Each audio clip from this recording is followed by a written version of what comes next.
Cancer Rising, level up era.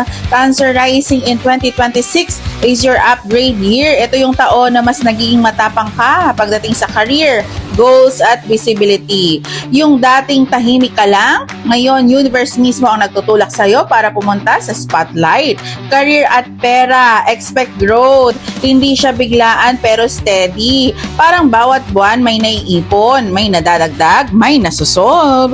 Kung may side hustle ka, 2026 is the year na pwede mo siyang seryosohin. Sa love naman, mas clear ka sa standards mo. Walang settling. Kung single, may chance na makakakilala ka ng someone through work or public events. Kung may partner, mas nagiging long-term talks, commitment, plans, and stability. Sa health naman, focus sa routine. 2026 teaches you na kapag consistent ka, mas lumalakas ka emotionally at physically. Cancer motto 2026, I rise with confidence. Leo rising, soul growth, and new horizon. Leo rising in 2026 is all about expansion, travel, higher learnings, exploring new worlds, and breaking old limits. Sa career, ito yung taon na pwede kang mapunta sa bagong role or new environment. Hindi mo siya pinaplano, pero aligned siya. Maganda ang growth pagdating sa career visibility. Yung efforts mo mapapansin. Sa love naman, kung single ka in 2026, gives adventurous love energy. Pwedeng long distance, foreign vibes, or taong magtuturo sa'yo ng bagong perspective. Kung nasa relationship ka naman, mas nagiging mature ang communication, mas transparent partnership vibes. Sa health naman, take care sa burnout kasi gusto mo lahat gawin pero magaan overall energy mo throughout the year. Leo motto in 2026, I grow, I explore, I evolve. Virgo rising, deep transformation year. Virgo rising in 2026 is your spiritual, emotional, and financial rebirth. Ito yung taon na bibitawan mo yung mga bagay na hindi na align.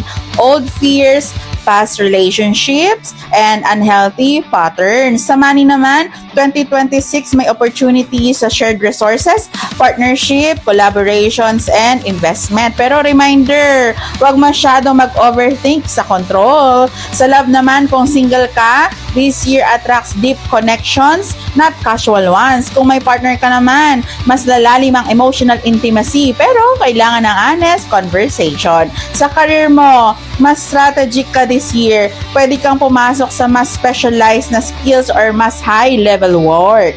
Wow! At sa health, physical and emotional detox to. Importanteng magpahinga at mag-ground. And your Virgo motto for 2026, I transform to rise. Libra rising naman for partnership and destiny. Libra rising 2026 is the year of relationships, romantic, business, friendships. Ito yung taon na maraming connection ang papasok na magbabago ng life direction mo. Sa love naman, super active ang love life mo this year. Kung single ka, may strong soulmate window. Kung in relationship naman, pwede itong maging commitment year or big turning point. Sa career, mas lalakas ka through collaboration. Ito yung taon na solo grind, kundi taon ng partnerships. Marami ring taong tutulong mag-open ng doors. Sa health mo, balance ha, huwag ubusin ng sarili sa tao. Choose relationship that refill your energy.